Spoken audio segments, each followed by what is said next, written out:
connected to an external boom. So I think, I don't know, are you getting me?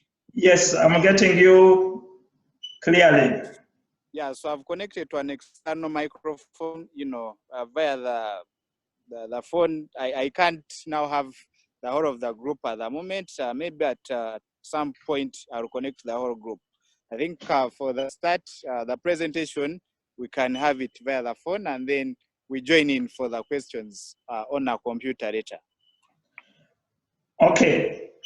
We are having trouble connecting other schools for now, but I'm happy Gayaza School is connected, and we are going to go into the presentation, and at an opportune time we'll request you to tell us about the farm camp, and I'm hoping along the way we shall have other schools joining. Already, Mr. Chula is joining from abroad, and that is interesting. The purpose of this test out is to see how technology can connect us as schools. So I would like to welcome Gayaza School, and I want to open the microphone for you so that you start the presentation. And please go on with the presentation until when you are done, then we'll get back to you with a question. Over to you, Gayaza School. We are going to talk about urban farming in Gaza High School. It's all about, first of all, we grow vegetables. Yeah, vegetables, these are herbaceous plants mainly. We can do this in a very small space. Yes. More those who have anything that you don't want any more plastics, wood, and you have to be creative. Even trousers, we do trouser planting. Yes. So we grow spring onion. We grow spinach, skuma wiki. We grow very many plants here. There's the bed garden, the circle garden. We can grow strawberries. It could be for design purposes, even small spices for your food. Yes. So how it's made, I'll pass it to Achola, my colleague. Yeah, this is a bed garden. You can plant like 3 crops here. Like this one here is skuma wiki. No, it's skuma wiki, spring onions. No, it's nakati, spring onions. And this is skuma wiki, yeah. And this is a circle bed. That's big and circle form. You can make a first bed. You can plant like dodo there. Then you put like spring onions, give some space, put him, and leave again, make another circle garden again, make it like, yeah, beautiful, you have to make your farm like beautiful, yeah, and pretty. And you can get like another spring onion here, can turn like cabbages. Then you also have another garden, the trouser garden, make it look effective. You put here like skuma wiki, nakati, spring onion, beans. Then you put another bucket garden there. You put like strawberries. Yeah. You can use anything. You can use a gumboot. You get a gumboot, like put some soil there. You can plant your vegetable, like nakati, spring onions. Yeah. Then we have,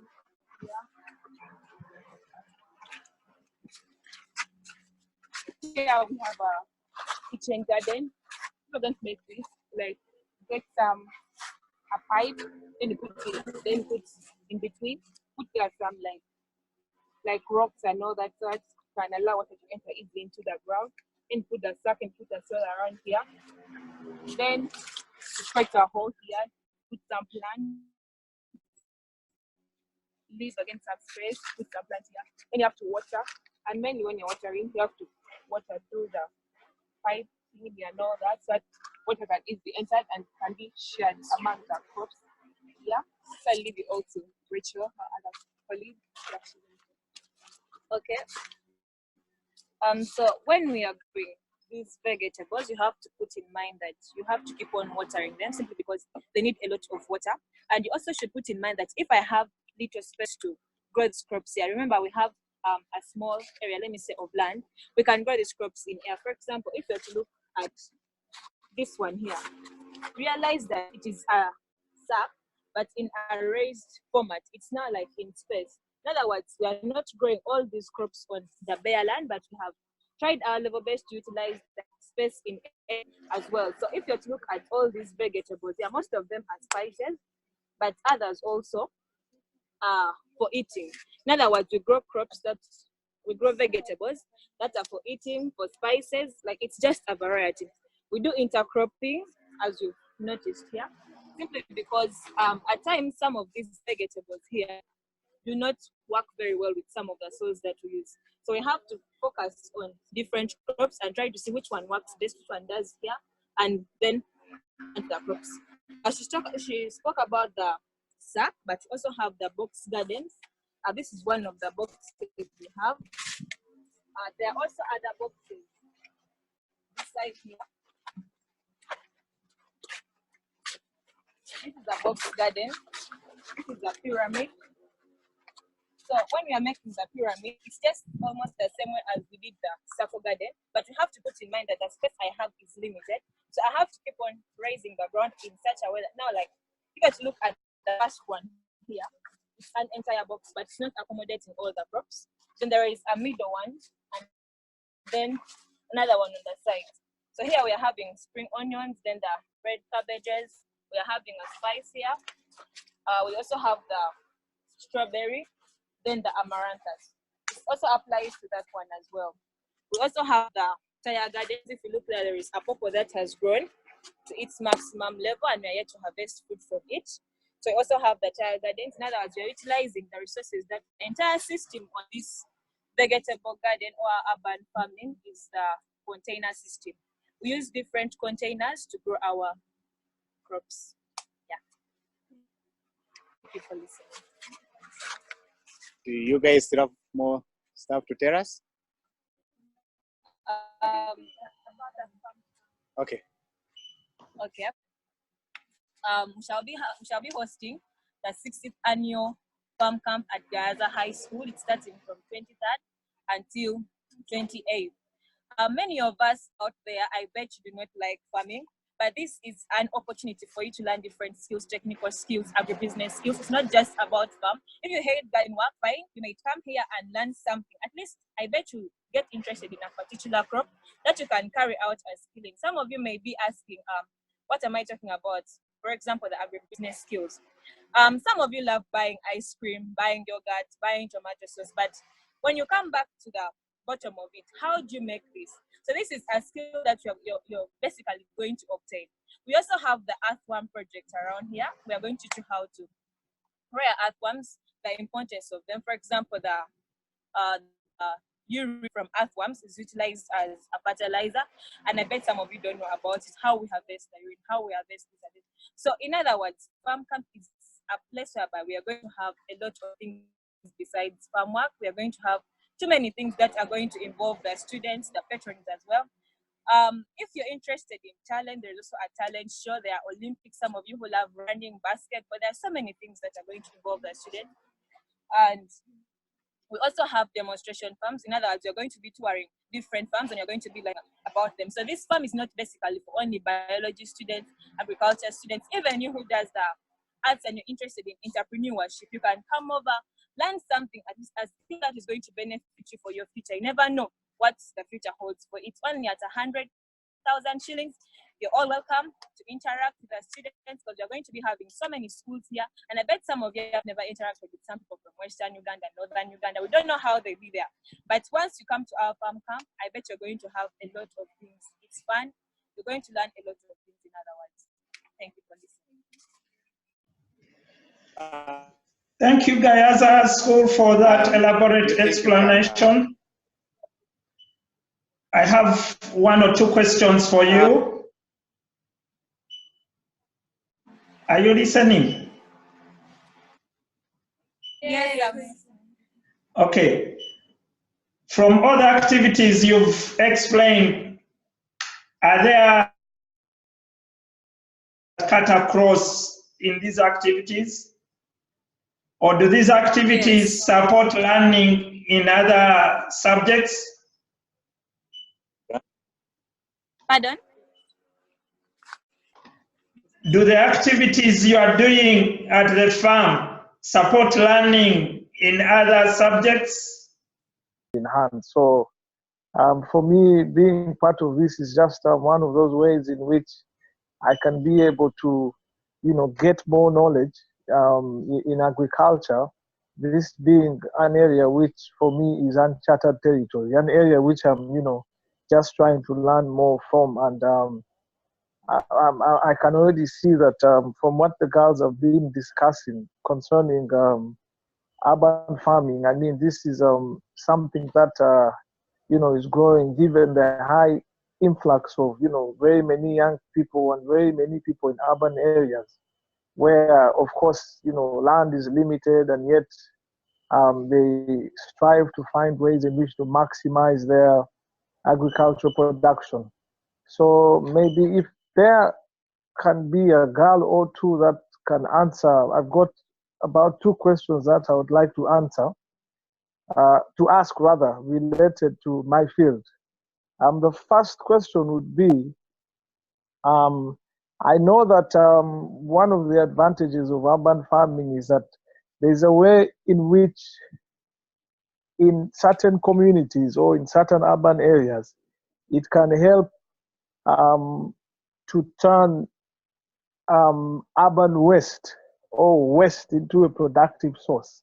So my question to the Gayaza girls would be that how in the urban farming they are practicing, how have they been able to effectively utilize the waste in Gayaza or effectively be able to utilize different materials within the college that would not necessarily have a direct correlation to agriculture. So how are they able to use all those different wastes for the benefit of that urban farming? And then my second question would be that of course they've been talking about urban farming, but I want to hear if of course there are some testimonies on how their experience in urban farming in school has been able to have a tremendous impact on them at home, and how exactly it has been beneficial to them financially. Over to you, Gayaza. Yes, answering the first question, we have previously, before we used to throw away the biscuit tins, we used to throw away the used trousers, and it used to lead to environmental degradation. But now we use biscuit tins. For example, those biscuit tins, we are using trousers. Buckets are used to be thrown, wood, furniture, tires, to effectively, we're using this for our agriculture, so that we can make this, so that we can stop, we stop throwing them away to make that environment clean. Yes. For the second question. Where done it from? I'm answering the second question. So I personally at home grow strawberries in black bears, in black polythene papers that actually have a small volume of soil, but they actually yield the strawberries well, and I have actually sold them to the supermarkets around us there. Yeah, and we have generated a lot of money from the strawberries because it's very easy to handle, very easy to water, so they yield very well. And also, these vegetables we grow in our urban farm. We sell them to the Gaza community. We also sell them to the school kitchen, and then they prepare them for us. For example, the spring onions. That's it. Thank you. More questions? Okay, Jonathan, do you have any other question? As we welcome Bombo Ame, that is connecting. I think maybe my other last question would be, Based on the research that I have done, I also believe beyond any shadow of a doubt that urban farming also, in a way, has a particular contribution that it gives to increase in food security, but also making there be easy access to nutrition and safe food.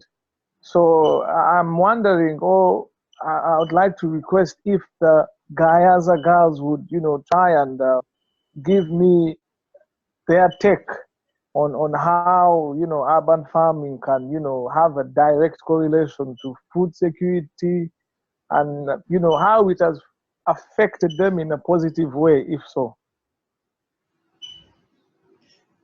Okay, before Gayaza answers that, I would like to welcome Bombo Ame online. And the question at heart is, can urban farming lead to food security in our country? Gayaza will have a go at that, and then Bombo Ame will also come on.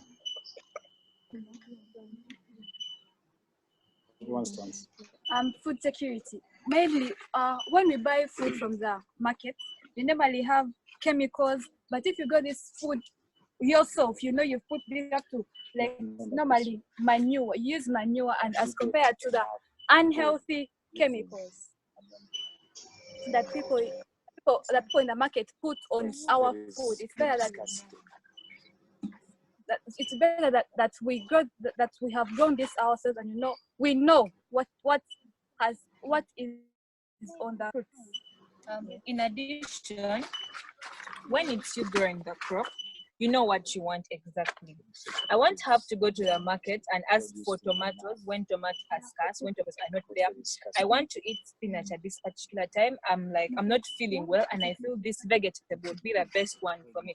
But if I grow it on my own and I know at a specific time I'm going to need it, this is what I really need. In other words, most of these crops have their different seasons. But if I grow it on my own, in my own sack garden, in my own tire garden, I'm just utilizing what I have. By all means, I'll harvest at the time that I want, instead of waiting for that season for cabbages to come. Then I go to the market and look for cabbages. In other words, I'll be saving money, and I'll also be using what I have at the right time. And also, this urban kind of farming system enables us to grow more food on a small area of land. According to the growing population, more land is being taken up for settlement instead of agriculture. So you have to use the little that you have. For example, you get a tire of a car that may be burst, and use that tire in your own home compound to grow crops, instead of having to go out and buy them where everything is scarce. And you go to a supermarket where food has been injected with different things, sprayed with so many different things. So you get to eat better food, and it creates more food for the growing population, and they're using little land. Yeah. Besides that also, when you're carrying out urban farming, by all means, you're not going to grow only one crop. You're going to end up growing a variety of crops. In other words, you're going to have a variety at your scale. So if you want spinach, if you want sukumawik, if you want amaranthus, at whatever time you want, you'll have it, because you're growing a variety of crops, you're growing a variety of spices, and that you just have a variety at your table. You do not have only one thing to eat throughout the whole month. Yeah. Thank you so much. Okay, we'll have Jonathan come back at the very end, but let's welcome Bombo Ame to talk to us about their project. I hope, Gayaza, you are going to listen in. Yeah. Good question.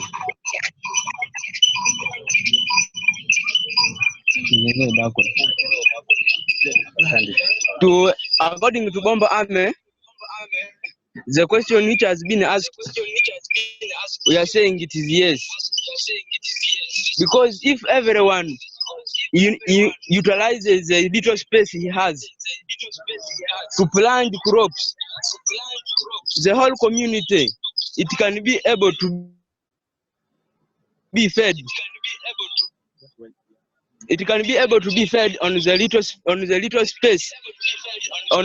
space he has. When someone constructs a tire garden or a food tower garden like this one, if everyone in a community constructs a little tire garden like this,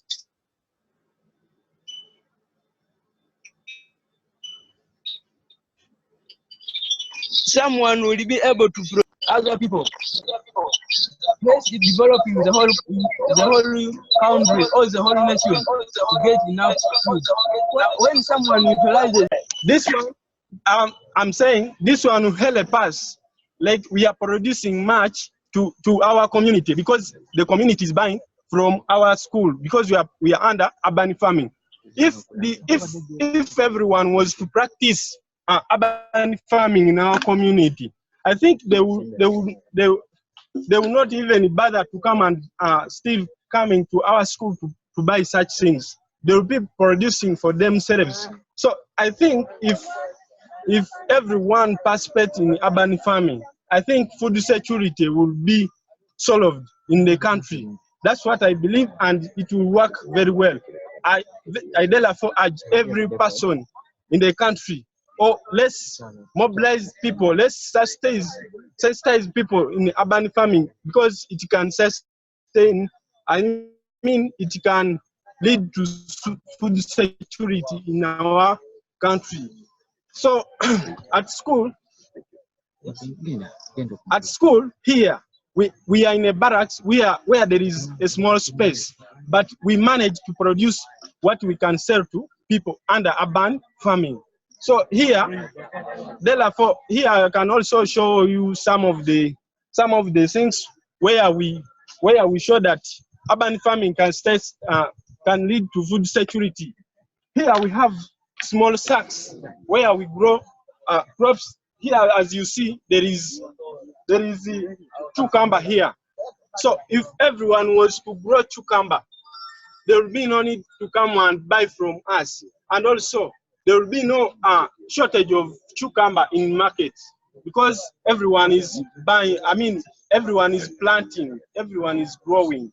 So I therefore say that food security can be solved by urban farming, and also it can also sustain people's needs because not everyone in Uganda is rich or is having enough money to buy whatever he needs. So if everyone is to carry out urban farming, like in this kind of box garden, he can be able to actually to have enough food or not to waste money, to come and be taught or be made aware of urban farming.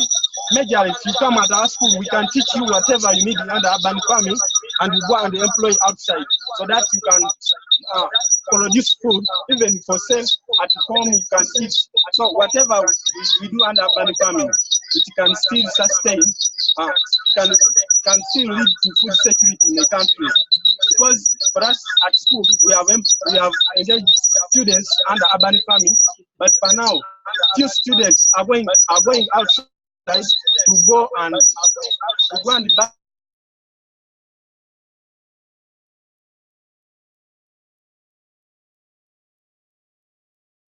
vegetables because they plant for themselves. At they will spend buying vegetables on buying such fruits, because whatever they produce, they eat for themselves. That doesn't push them to the market.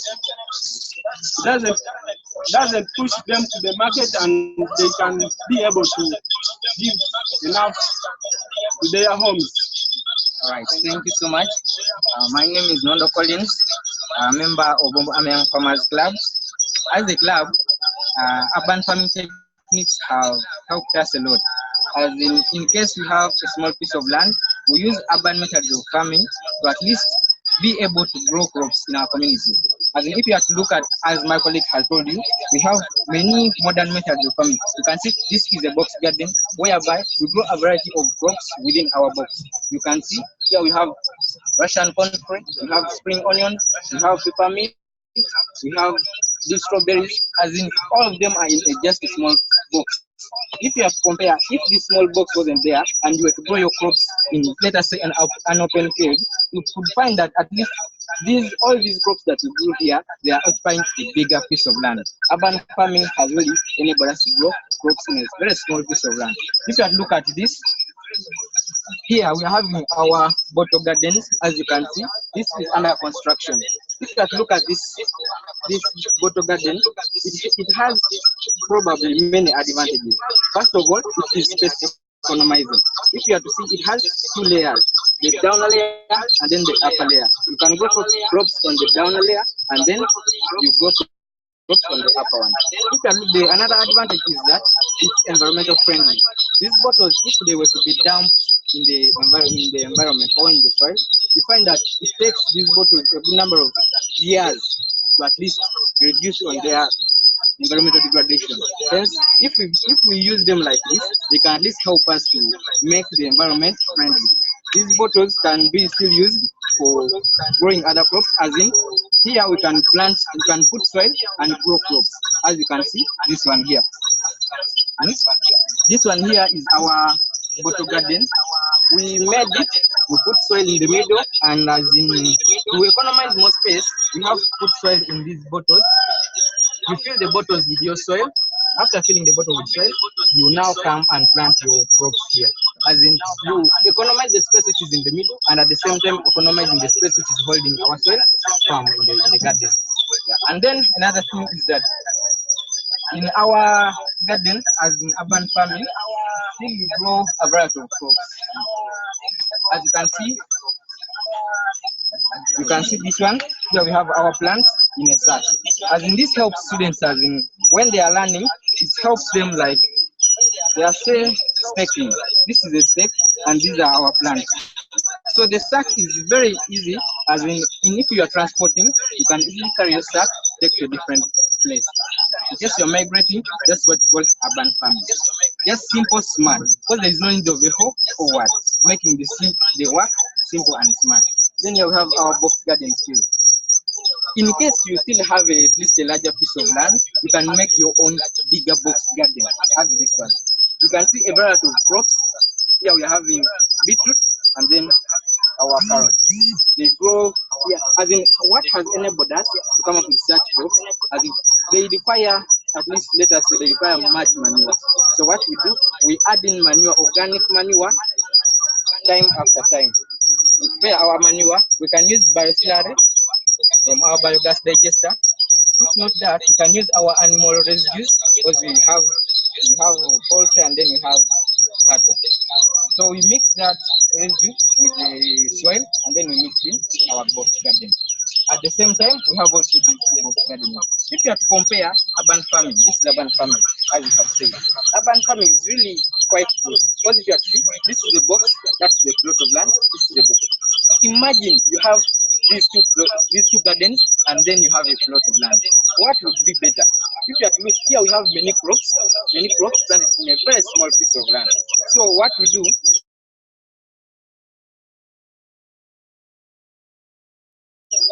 this small clear such that you can plant in very many crops, hence economizing space. Those are some of the techniques we have as in there. Space economizing, the environmental friendly, as you have seen the bottom, and then we don't only end at that, we also have animal husband, as in we also rear animals. As in here we have rabbitry. As you can see, we keep rabbits. Yeah, thank you. I'm called Trevor Zimmerman from Bombo Young Farmers Club. Yeah, as my friend has told you, we also rear rabbits. As you can see, this is the New Zealand white type of rabbit, the breed. We rear these rabbits for reasons. Rabbits, rear them for we need their urine, because their urine contains in our vegetable gardens. They help in soil fertilization. And as you can see, we also have this breed of rabbit, which is called the chinchilla breed of rabbit. these rabbits, as you can see, these when we, as I told you, another use of the rabbits, we need their waste. When we get the waste, they can also be used as fertilizers in our vegetable gardens.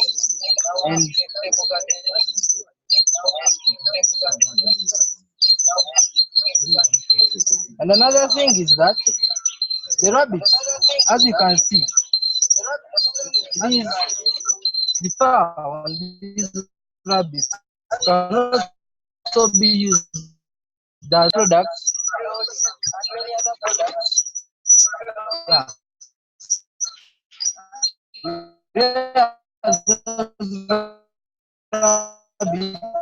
And as you can see, also doing many things as you can see academy. Welcome, my name is Educ from Bamba Club. As you can see, as a colleague told you that we engage many practices in urban farming. We also have sub gardens here. These are our sub gardens, and we grow crops on them. This is eggplant. Then we have bitter tomatoes here. Then the process of making this sub garden, we put here. We get the PVC pipe, we put inside. Then from there, we pack our soil inside. After packing the soil, we put soil there for easy water infiltration into the sap. And normally we apply manure here, as they have told you.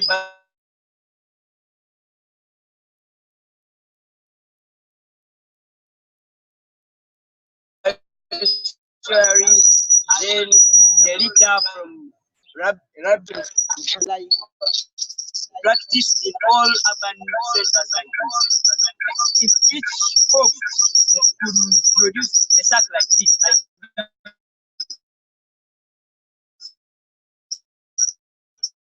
as you have seen here, you produce crops like this in your urban center, which means the food in the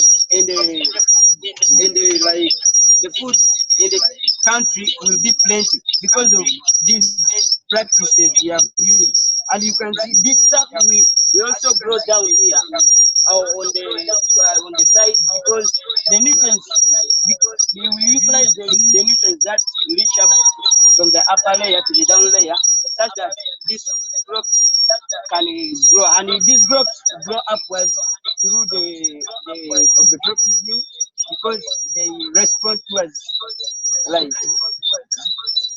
I think. Okay, thank you, Bombo Ame. Bombo Ame, can we take some questions for you? Could you tell us some of the community outreach projects you are involved in? Have you reached out to the community? Have you taken the training to the community? Are you training your community around you? Yes. The other thing is that the way we help our community as me a student, in case I come at school, we engage in such things. It helps me to acquire skills. So when I go at home, at least it helps me to apply such skills at home. As in, to see this one, the bottle garden, it looks good. So it encourages me to go and make my own at home.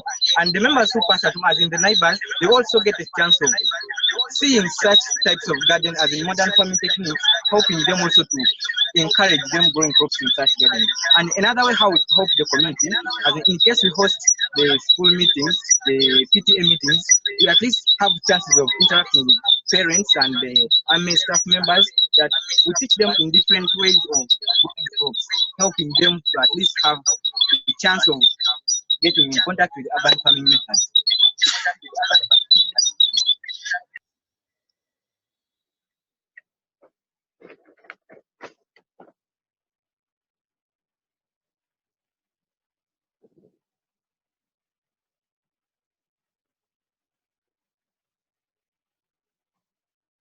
Jonathan? Yes, I can hear you. You did tell us where you are calling calling in from? And do you have any question for Bombo Ame? Yes, I have for Bombo is that they did answer the question on food security very well. Schools agreed that in a certain way, urban farming can have a tremendous impact on food security. One of the things that I heard them speak about in common was how urban farming, can bring about access to, safe food and access to foods with nutrition.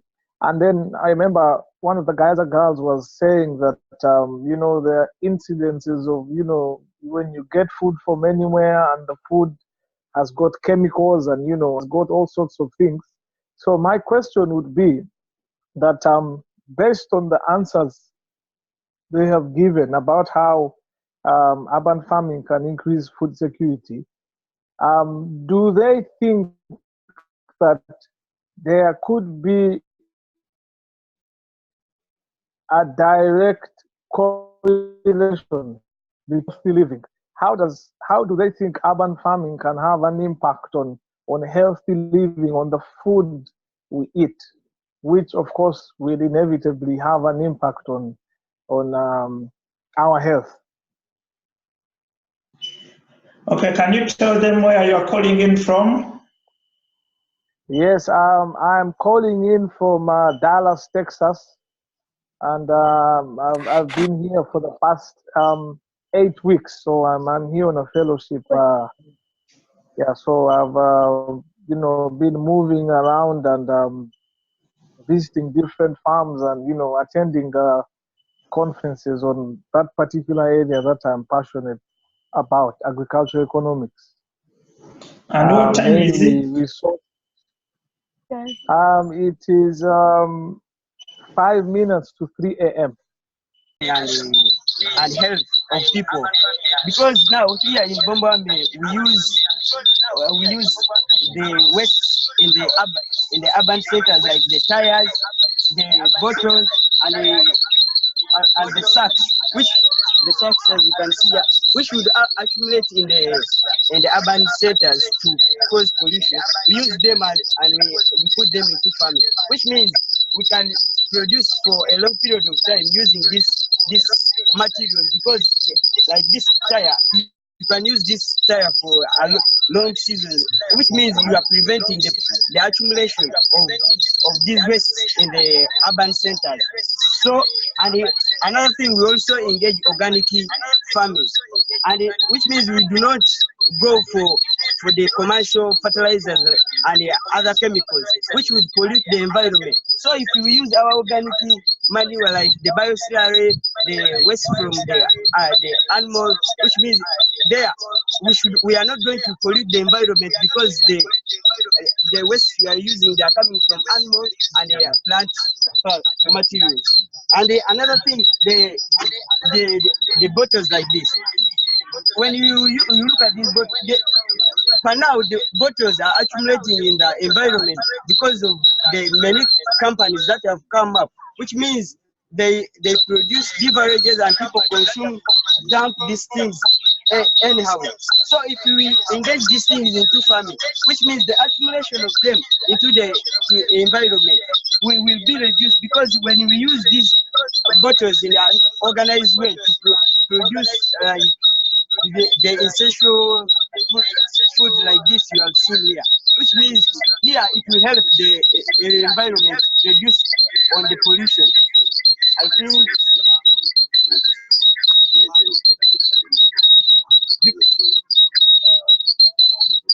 think that's where I am. Okay, Gayaza, anything to add? Gaza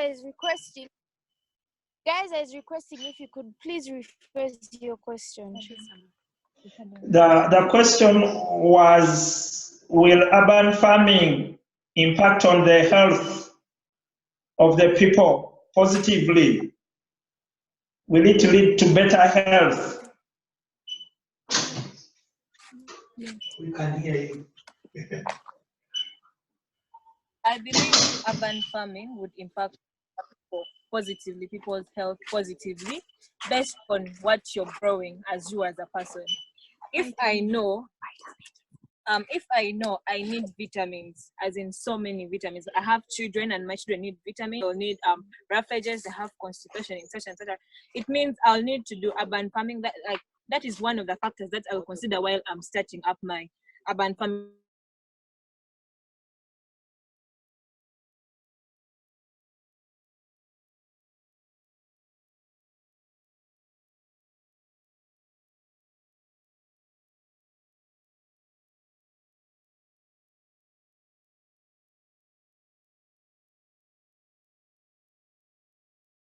Such as the spring onions, the rosemary, to help boost my child's memory or even my own memory. So one of the factors that will make you do that, if I want a healthy family, I want a healthy child, I want a healthy self, it means I'll be able to grow what I really need in that particular case. So I'll be boosting my health, in other words. And I also think that the health, okay, yeah, there's health, but then the reason why the health can decrease is because it depends on the pesticides. I mean the chemicals you put in your crops.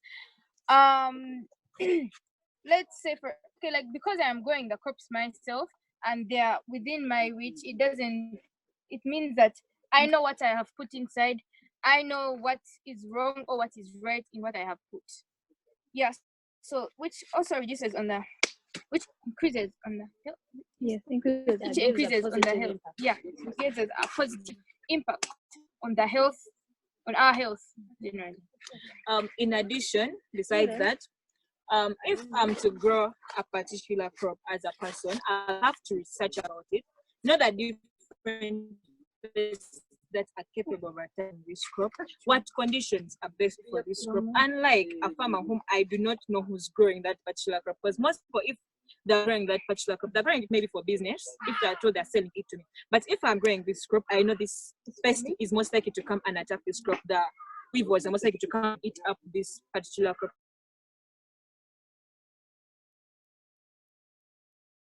Diseases from attacking this crop here. So I'll use what basically helps me out, not what I look at, let me say, beneficial to other people, or maybe something that is basically for business, but it is something that is helping me out, improving my health. So I'll focus on what comes out of my crop, if I add value to it, if I use the right pesticide, if I use the right herbicide. In other words, I'll be having healthy crops, and yeah, I'll benefit. And usually it's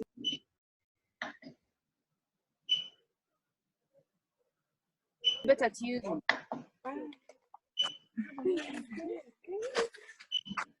Okay. Any concluding remarks from Gayaza? And then we go to Bombo concluding remarks. We advise you to come for farm camp. It's going to be an exquisite camp. Please be there and you're going to learn a lot. It's not all about farm sometimes. We're also going to have a lot of fun. There's a talent show, there's sports, there's a dinner. Yeah, be there, everything. Yeah. See you there. See you there. Thank you.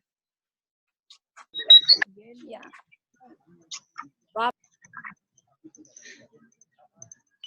Concluding remarks, Bombo Ame.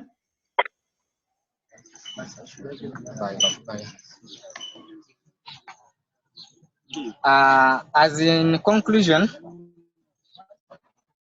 we get to see that the modern techniques of growing crops are really friendly to both environment and then the health. If you are to see, these are tires and this is our soil. In modern farming, in urban farming, this is whereby we, as the Bombo Army Young Farmers Club, we do not use chemicals or artificial fertilizers. We only use organic fertilizers from animal residues to here. This makes to maintain the soil, as in to keep its fertility for so long and growing crops for a longer period of time. This helps as in to provide food for quite a longer period of time compared to someone who has used the other chemicals that at first they harm the human beings or the health of the human, and then secondly they may get exhausted from the soil easily.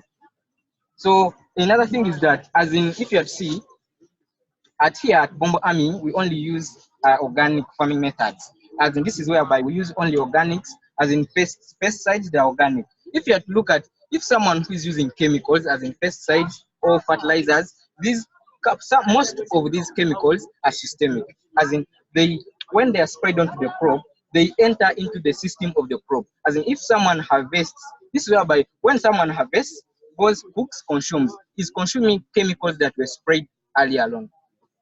So urban farming has really made it, both in food security and as in health. Thank you so much.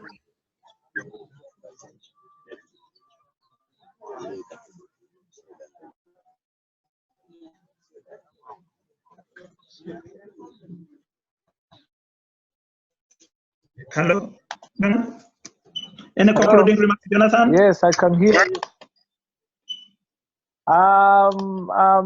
The concluding remark that I can give is that I think for me, this has been a wonderful experience for me, not only particularly because I've been able to learn quite a lot about urban farming, but I've also been able to appreciate the importance of technology in bridging the communication gap. And I mean, how people from different areas be able to meet on a common platform and be able to share and have such a wonderful exchange of thought and idea.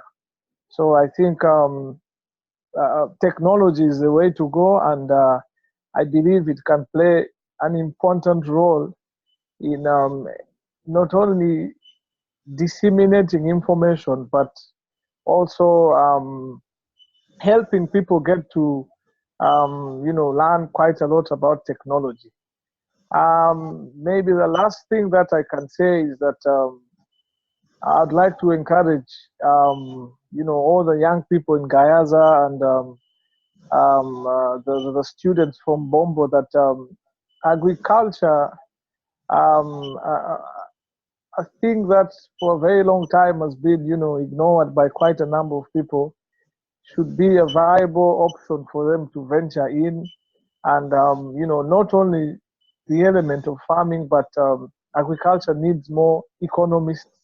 Agriculture needs more agroecological farmers. So I mean, there are quite a number of ways through which the young people can be able to be involved in agriculture, because by 2050, the population of the world will probably be more than 15 billion. So that means that the food we are producing in the world will need to double that food, and yet we are in a dispensation where we are faced with so many problems like climate change and all this. So we need so many people come on board to see how we can crack our heads and be able to improve on agriculture. I think that is what I have to say. Okay. Thank you, Jonathan. Thank you, everybody. I'd like to thank the teachers from the two schools who have managed to organize this. And I want to thank the students. And I'm sure we'll be meeting at the weekend at Gayaza School during the farm camp. I must say it has been a pleasure for me hosting this. And I know it's going to go a long way encouraging us to use technology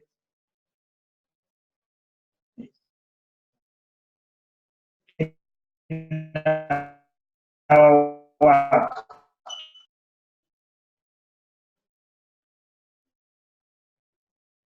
Bye. Bye.